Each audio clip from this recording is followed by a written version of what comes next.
So, hello, good morning. So, we want to look at this question. We're asked to resolve this question into partial fraction. And to be able to do that, first thing we need to observe is that anytime we want to resolve a fraction into partial fraction, the first thing is we need to resolve all this into single, that is a 1 degree bracket, that is something like this, x minus 1.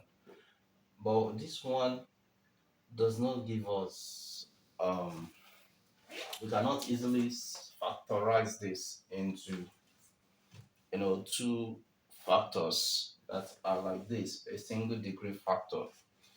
And because we cannot do that, that is, whenever, how do you know? You know by saying b squared is b squared is equals to 4ac in quadratic formula. If b squared is less than 4ac, then you know that it's going to give you a complex number. And in that situation, then you will know that you will not be able to factorize this into this form, right? So, although in a more advanced situation, we'll see how that one is done later. But when we are talking about the real number situation, we will not be able to resolve this into factors like this.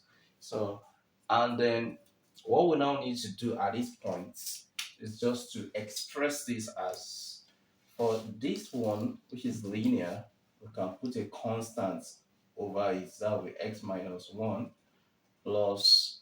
Now, for this one, which is quadratic, we are going to put a linear expression on top. So that will be x squared plus 2x plus 5, right? So when this one is linear, this is constant. When this one is quadratic, this is going to be linear. Okay, so that's how we are going to be expressing it. If we have a cubic quadratic expression there, it means the one that will be at the top is going to be quadratic. So that's how. So the degree of the one at the top will be less than the degree of the one at the bottom by 1. Okay, so when we have this, then how do we now find the values of a, b, and c? So that's what we want to do here. So first thing is, for this one, it is easy. We can easily use the formula we learned earlier, that our a will be, is simply using the denominator here to multiply everything here. And if we use that to multiply everything, x minus 1 will cut x minus 1. Only these will be left, right? So it's going to be 3x squared plus 8x plus 13 all over. Then what is now left? X squared plus 2x plus 5. When x is equal to 1, you put this to 0 to substitute there. So what are we going to substitute? 1. We put 1 here.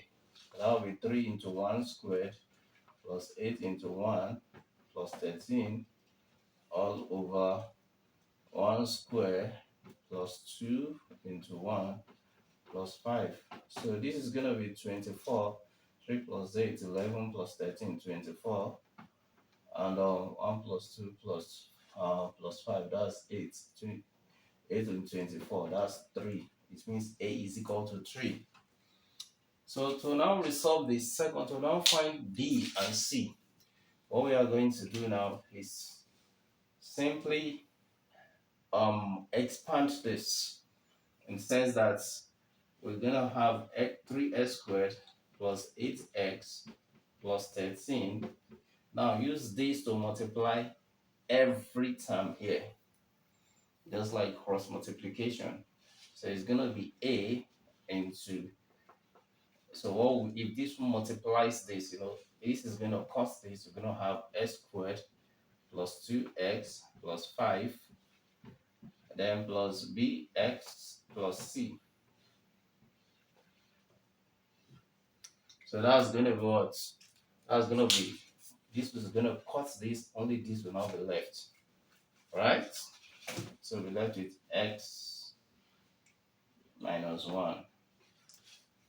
Okay? So this is like this one is said to be identical to this or equivalent to this. That's why we normally use the three equality sign, triple equality sign. So for this one, we'll expand this. It's gonna be a x squared plus 2x plus 5. Now use this to multiply. You need to expand these brackets. So it's gonna be b x squared minus bx, then cx plus cx, then minus cx minus c. Okay, and this is equivalent to 3x squared plus 8x plus 13. So we will now compare the terms having degree 2. Anytime that is having x to be raised to power 2 here, we'll compare it with, on the left hand side, we'll compare it to the ones having a raised to power 2, x raised to power 2 on the right hand side. So when we compare, this is 3 on the left hand side for the power 2, for x squared, power 2, 3 will be equal to a, that is as squared, but we take the coefficients, plus b, right? So let this be one of our equation. And we know what a is from this. We know a is 3. So what is b from here? So b is going to be 3 minus a, right? That will be 3 minus 3. That will be 0. So we know b to be 0 from here, straight away, right? Now, we can also compare the ones with x. We can compare this. Okay, we can compare this one, this one, this one, and this one together. Or we can look for a simpler equation. Since we have already gotten a, b, the only thing that is left to be found is c. So we need to look for an equation that will be more simpler, or much more simpler. That will be simpler. So we have a constant term here, which is 13. The constants. So that will be 13 will be equivalent to, now 5 times a times 5. That will be 5a. Then here, which is the constant term, c minus c, right? So it's an easier equation to get from here. So what is going to be a from here? What is going to be c from here? C will be equal to 5a minus 13, right? That is c comes here, 13 goes to the other side. And a we already know it to be 3. So 5 times 3 minus 13. So 15 minus 13, that's 2.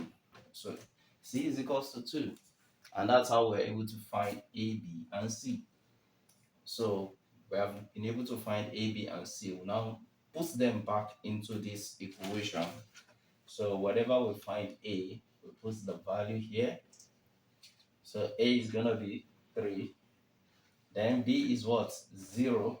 So if b is 0, it means this term is not there. Then only c is here, and c is 2. So this is how we resolve this into partial fraction. So this is the final solution. Okay, thank you.